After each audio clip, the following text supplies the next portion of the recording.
for today's video, i-share ko sa inyo kung paano kayo maging affiliate kay Shein. So, para din itong TikTok or Shopee na pwede kayong maging affiliate at kikita kayo dito. Ngayon, kung wala pa kayong Shein app, so download nyo lang ito sa Play Store. Pag na-download nyo na, so open nyo lang. Pagka-open nyo guys, makikita nyo dito sa pinakababa yung Me. Click nyo lang yung Me. Dito, makikita nyo na agad yung affiliate. Click nyo lang yung affiliate. So, pag bago lang kayo dito guys, makatanggap na agad kayo ng welcome gift at saka first referral gift. So, gamitin nyo lang yung aking code para makatanggap kayo ng welcome gift.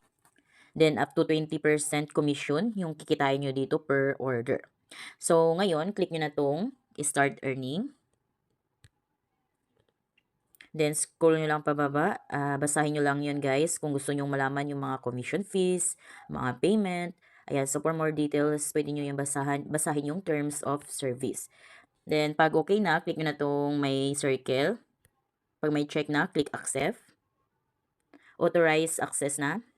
Ayan, pagka-login nyo guys, magkaroon na agad kayo ng 20 pesos for the welcome gift. Kikita agad kayo ng 80 pesos basta makapag-share kayo. Share to earn an extra 80 pesos. Click natin yan. Then, click natin tong share. Ito, click nyo tong copy para makopy nyo yung link or kaya ito. Or pwede nyo din itong i-share sa FB. Ayan, so kahit saan nyo gusto share is pwede.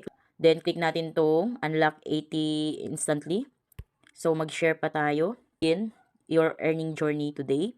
So, may kita na tayong welcome gift na 20 pesos. Then, dahil nag-share na tayo sa may 80 pesos na.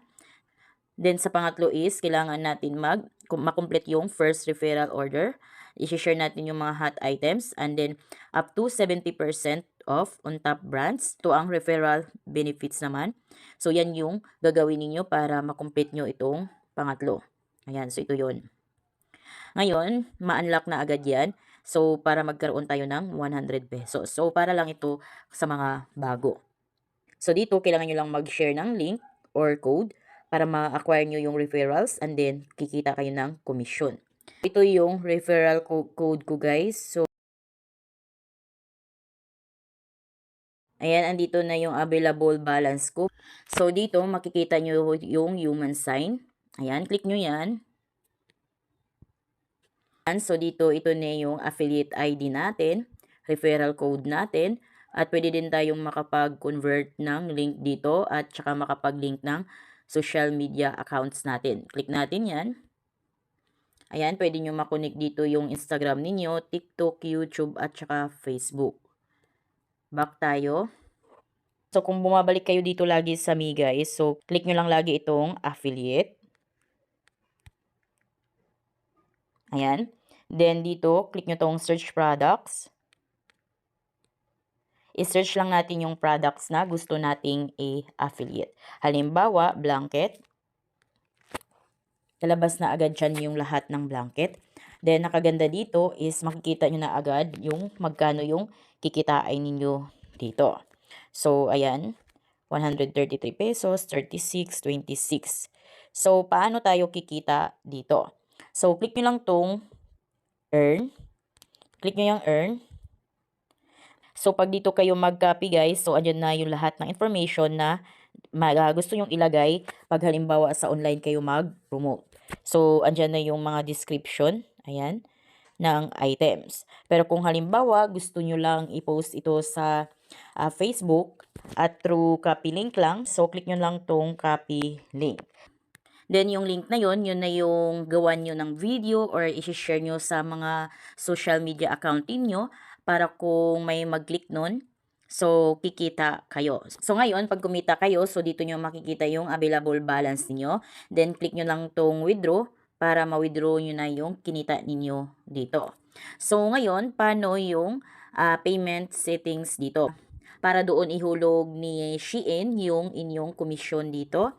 So, click lang natin tong may human sign. Then, dito, click lang natin tong may information. So, dito sa tax information at saka payment information, so kailangan itong i-approve ni Shein para sumahod kayo dito. So, dito lagay nyo lang yung inyong pangalan, middle name, apelyido, at saka yung cellphone number ninyo, then your emails. Next is the country of tax residency. Click lang natin yan.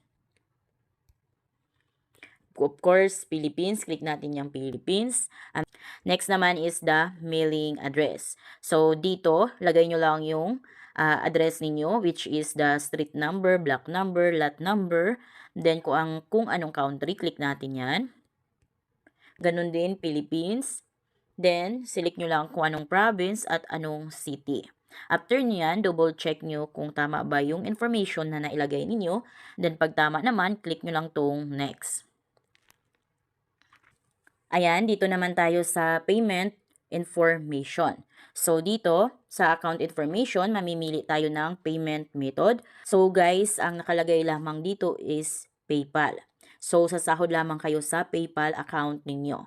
So, kung wala pa kayong PayPal account, so download nyo lang sa Play Store, search nyo lang PayPal, then download nyo lang, then magpa-register kayo.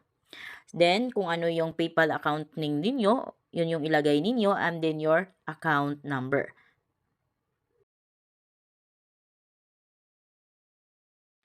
Then, ilagay nyo din yung email ninyo sa inyong PayPal for receiving verification code.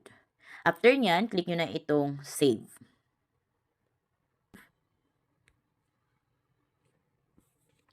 Then, wait lang natin yung verification code na isi-send sa ating email. Ayan, so ito na yung verification code na in-email nila, 959516. Natin, 959516. Click submit. Click ulit natin. Ayan, so as you can see dito, andito na din yung ating payment method. So kung halimbawa guys, may mali pa kayo dyan, click nyo lang tong edit. Ayan, i-edit nyo lang pag once na may babaguhin kayo dyan. So, dito guys, makikita ninyo na kailangan yung i-authorize. So, click natin yung authorize. Ma-redirect tayo dito sa social media accounts. So, para daw makapag-withdraw tayo, para kumita tayo, so, kailangan natin itong ma-authorize. So, ganun lang guys. Share lang kayo ng inyong affiliate link sa inyong mga social media accounts.